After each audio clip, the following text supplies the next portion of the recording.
Saying that, as far as last Saturday's game, we obviously grossly underestimated Duke's ability. They were very physical, something we didn't expect them to be, and obviously they out-executed us on numerous occasions. And what I told our team after the game is, hey, Duke on Saturday was better than us. Okay, on that particular day, Duke was better than us. And unfortunately, we let them get off to a great start, a fast start, and then we never did slow them down from there offensively or defensively. I'll just go through a couple series real quick. You look at the first series, we get the ball on the kickoff. We have a 1-yard run, a 3-yard run. Quarterback scrambles for 1 yard, and we punt the football. They get the ball. They go 15 yards on the first completion, 19 yards on the next completion, 7-yard run, 44-yard completion, a 1-yard run, a touchdown. So in 5 plays, they go 76 yards and a touchdown. Second series, we run the ball, make 3 yards, and get a completion for 1 yard, get another completion for 23. Run the ball for nothing, incomplete. I believe there's a penalty in there, and we punt the football. So Duke gets it. They throw an interception, and we get a pick six, and it's 7-7. Third series, kick off to them. They complete the ball for 19 yards. They run for 11. Incomplete. They run for 20 and a touchdown. So in 4 plays, they go 65 yards, and now it's 14-7. We get the ball. We run the ball for 1 yard, complete a 16-yard pass, run the ball 1 yard, incomplete, punt the football. And then they get the ball. They run for 8. They complete for 38. They run for 1. They get an incomplete. They complete it for 13 and a touchdown. So 5 plays. There's 61 yards. Touchdown. Now it's 21-7. And we get the ball, we go down the field, we kick a field goal, 21-10. And I'm sure some people ask why I kicked a field goal. Well, it made it a 2-score game, 21-10 early in the game. I would do that every time. Now, if I knew they were going to score as many points as they did, I probably would have gone for it. But we weren't running the ball very well at that point. I don't think I need to go on. It was the same way all day. They controlled the line of scrimmage. Like I said, they were physical. We were not. We didn't block very well. We didn't tackle very well. We didn't execute very well, and they did, and that's why we lost the football game. As far as Army's concerned, they're 1-3. It's the most difficult week of the season for us as a staff, and I say that because what Army does is something that we never see. They're running a wishbone offense. They're running a double eagle flex, the old Chicago Bear defense where they're attacking you. We just don't see it. So we've got a lot of preparation this week to get ready for the football game. And, they've hurt us the last couple of years. The fullback has hammered us. The quarterback, this is third year playing against us. We've got to stop that fullback, and we can't let him just run it down our throat. Captains for this week, Julius Wormsley, who obviously transferred back from Army and is doing a great job for us as a defensive tackle, will be the captain, along with Desmond Moses. Desmond's from New Jersey. It'd be a nice opportunity for him to go back home in front of family and friends. What questions do you have? In facing the option this week, I know when you're putting together a program to compete in Conference USA, particularly in this division, you're not expecting to face these kinds of offenses and even these kinds of defenses. How difficult is it to prepare for that week when you know you've had Army on the schedule every year, right? But you're preparing for 4 or 5 spread teams in your division. Exactly. Well, that's what I'm saying. That's the most difficult thing. You've got to have a completely different game plan than you do the whole rest of the year because of what you're facing. You can't go in with the same type of things that you're doing. And that's why they do it. They're them and Air Force and Navy. They all do it. And it's just tough to get ready for. They cut you. They get at your legs. They get splits that are 5-6 feet wide. They really stress you on both sides of the ball. And they run that flex defense, and it's something I was familiar with because their head coach was at Arizona. He's the one that brought that desert swarm defense to Arizona. So when I was at Oregon and, of course, in UCLA, I had to go against that desert swarm with some Teddy Bruschi's and Chuck Cecil's and Salaves. I mean, there were some great players. And so, McAllister. So we went against that defense. But I don't know if I have the answer to it. I mean, it is really difficult. Is there there a position, if you knew you were facing more power running teams or even option teams, is there a position you would be recruiting more often or maybe emphasizing more as compared to probably looking at more defensive backs? Yeah. Well, that's the problem. In this game, you can't play as many defensive backs. You know, we're going to be playing nickel backs and stuff. We're going to be playing more bigger guys, more linebacker type people, you know, to take care of that offense. And then defensively, you know, it gets down to big guys. They're not real big up front defensively, but as you know, at Army, they never give up. They never quit. They fight their tails off. And that's what's kind of tough too, is they never give up, and they're not real big, but they're active, and that defense gives them an opportunity to hit gaps and to move around and to create bad plays for the offense. And switching gears for just a second, there was a report out of a newspaper in North Carolina about how there was a safety from Duke who said that he could tell what was going on whenever you guys lined up, that he knew the receiver routes. Is that something that's natural? Studying game film. Yeah, when you win, you usually make those kind of statements, you know, because everybody has tendencies, okay? Everybody has certain things they do out of certain plays. You have a system. You've got to live with that system because you rep those plays and you rep that offense or defense. It's like anything else. It's easy to make that comment. Now, we came out with 3 different formations. Now, were they watching practice? You know, I mean, I don't know. But, I mean, we didn't play good, and it had nothing to do with the plays, trust me. It had to do with us not blocking people, and it had us to do with not separating from people and catching the ball, and it had us on defense. You know, of course, he wasn't a defensive guy, of not doing the right things. You know, the first play of the game, we dropped down into a 3-deep zone, and our safety runs with the guy man-to-man. And they put a guy right where he was supposed to be, and they throw him a ball, and he made 15 yards. We don't have anybody in that zone. It's zone coverage. He's running man. But anyway, mistakes. You know, I can tell you what the Saints are going to run too, but they execute those things. You know, everybody has tendencies. So I think that's overstated. When you win, it's easy to make those kind of comments. So, yeah. The team looked like they continued to struggle with that run, you know, defending against the run. And, you know, was there anything that you pinpointed when you looked at film as to, you know, were they not getting off blocks? What was kind of missed tackles. We missed a lot of tackles.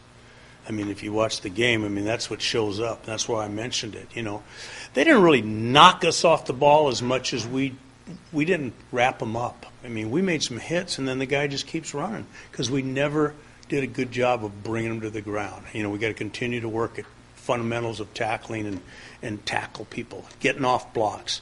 One of the things I've done, and you've been at a lot of practices, I've done an alley drill where we go one-on-one and we take people on and we got to get off a block and tackle somebody. Well, because of the 13-game schedule and for concern for injuries, we haven't done it till today, okay? We're going to do it again today. But I think sometimes you try to protect your players so much that in turn you maybe don't get them as ready to play as you need to. It's a catch-22 again. But, you know, that hurt us is tackling. You know, the Army fullback is a physical runner. I mean, it's coming out of the game, like the way you guys performed against Duke. That's got to be a huge concern. Yeah, it is a big concern, and it's a big concern because against us last year, he ran for about 1,000 yards, you know, against us. So, I mean, yeah, that's a big concern. He's a big old guy, and he's tough, and again, their splits are as wide as this room, and it creates a lot of problems for you. So we've got to stop the fullback, and we say that every year playing them. But 2 out of the last 3 years, we haven't stopped their fullback. It looks like, you know, there's some ever-changing things going on with safety. Are you still trying to find answers there? I mean, it seemed like they picked on Ronaldo a little bit early in the game. And then, you know, I know that Kyle went in, and, you know, I noticed he's not a starter this week. So obviously, were there mental errors going on there? Yes, mental and physical, but some mental things. Just not lining up right and doing the right thing. You know, we've got safeties that got to support, and you can't line up 17 yards deep. You know, you're supposed to be in a zone. You don't cover a guy man-to-man. You know, little things. And, hey, it's nobody's fault. You know, and Ronaldo, he's going to be a great player for us. But he missed all of fall camp, you know. And you know, he hasn't really played that well to date, to be honest with you, you know. But he's going to be a great player. It's not his fault. I don't want to blame a person. But he's not playing as well as he needs to play right now to be a starter. And Either does anybody else who's not starting. Yeah, well, Sam is one that, you do have him listed. And he's made some plays in practice. He deserves a chance. He's been through all of fall camp. He's been to every practice. He understands. When he went in at the end of the game, he made some nice plays. He really did a nice job in the 10, 12 plays he was in there. So he deserves an opportunity to play. If you've seen him in practice, he's made plays. He's had more interceptions than anybody on our football team in practice. So he's always around the ball, and he's an athletic guy. He's fast. He can jump. He's a good tackler. We're going to give him a chance. When you flip to the other side and looking at your running game, Orleans hasn't produced the way he did last season. Mm-hmm. Is that a matter of him with this lagging injury issue? Is it a matter of the blocking not being as good, or is it a matter of them keying more on him? No, I don't think it's keen. I think it's a combination of number one, he didn't go through fall camp either. He never got tackled, never did anything. Now, he should start being ready to go by now. And, he's put on 20 pounds. He's a little heavier. He's about 218 pounds. Did you want him? No. He's just matured and gotten bigger and lifting and all those things, gotten bigger. But I think it's just the reps. He hasn't had as many reps in practice or in games to do his thing. And hopefully now it's at a point where maybe we can afford to give him the ball more. But it all starts up front. We got to block better. We didn't block good. They moved and slanted a lot, and they created some confusion and problems for our front, and made some tackles for losses because of it. Last question here, Yeah. Ron. You and I want to talk together later or what, huh? We talked a little last week about, falling into that old Tulane attitude and that kind of thing. Did you see that in the game? It seemed like the game got away from you guys quickly. Right. What was, did you see that happen, or? Yeah, no, I didn't feel it coming. I didn't see it coming, and that's probably what's disappointing. And again, I think, you look at Duke, like I said, you look at Duke, and they're an academic school, but they are in the ACC conference and the BCS conference and all that. And maybe you look and you say, hey, we can compete with them. And we should, but we didn't. And that was probably the discouraging or disappointing thing, is we didn't compete with those guys. And what happened is they made plays early. We start on offense, we don't do anything and punt the ball. They go right down the field and score. We don't do anything, and they throw the interception. Then we don't do anything, and they score again. It's like we couldn't stop them, and we couldn't get anything going. First and second down was horrible for us. And one of the things going into the game is we wanted to see if we could make some yards running the football, because we felt there were some play-action pass opportunities where they were vulnerable. Well, we never got into a situation where we could really do that because it was always third and long. Yeah, next question. When you play this Army team, is part of the problem, Bob, maybe not generating enough points to get ahead of them, to force them to get out of their game plan a little bit? Well, that's an interesting conversation, because last week they were down like 45-0, and you thought, well, they're going to start throwing it coming back. They threw 4 passes in that game. So you're not going to get them out of their game plan. They're going to run the football, and they're going to throw a half a dozen passes at you. But that's their system. They're not going to throw the football that much. Now, they'll probably come out and throw it against us, right? But the point is they were down by a bunch of points. And they came back. They scored 3 touchdowns at the end and did some nice things, running the option, pitching the ball to score 3 touchdowns. But they were way behind, and they were still running the football. So, yes, you need to get ahead of them quick, because what happens against them is you don't get many possessions. Usually we get 12 or 13 possessions a game. Now, people are getting that against them because they've been turning the ball over. Okay, but if they don't turn the ball over, they make 2, 3 yards, 4 yards. 4th and 1, they're going for it, and they make it, and then they just keep the ball away from you. So you get impatient as an offense. You say, we got to score quick, and we got to score every time we get the ball, and sometimes that plays against you. You have a problem getting a read on this team, since it's just like a roller coaster, up and down. One week you look fantastic, next week you lay egg against Tulsa. Right. It's just up and down. No one get a read on the team right now.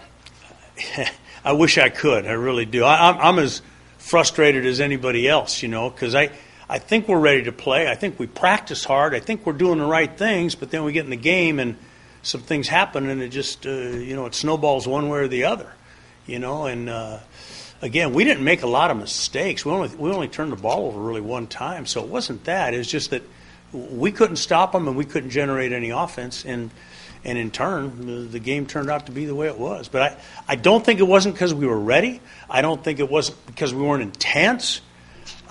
They just executed very well. They did what they had to do very well. Bob, sometimes when your team loses a football game, you look at the schedule and you don't tell us. I know sometimes you think, oh, this team is coming at the right time, and you ask the opponent. It's something that helps turn this game, our season around. You look at Army, are they coming at the right time? That's a good question, Juan. I thought Duke was coming at the right time. I don't know. To answer your question, I don't know. I don't know which team's going to show up. I'm hoping it's the one that wins the football game. But if we can come back being 3-2, that'd be a relatively good start for us. Not what we wanted, but at least it keeps us in the hunt. So it's a big game. It's a big game. Has it gotten past the point where players need to start taking this themselves to stop depending on the coaches to remind them that they do well and do this practice this way and practice and all that? Yeah, that all comes from leadership, Juan. I think there's something to that, and I think some of our players are starting to realize that, and some guys are starting to step up a little bit more to become leaders. It's like Moses after the game. Moses was really upset with that football game. I mean, he showed some leadership. We need guys to hurt a little bit more. It's got to hurt to lose. And, I hope that some guys do step up. And, it's got to stop. I mean, I can't keep yelling and screaming and getting after them. They got to do it themselves, And like I tell them, it's your football team. And, you guys got to go out and perform. We can't play for you.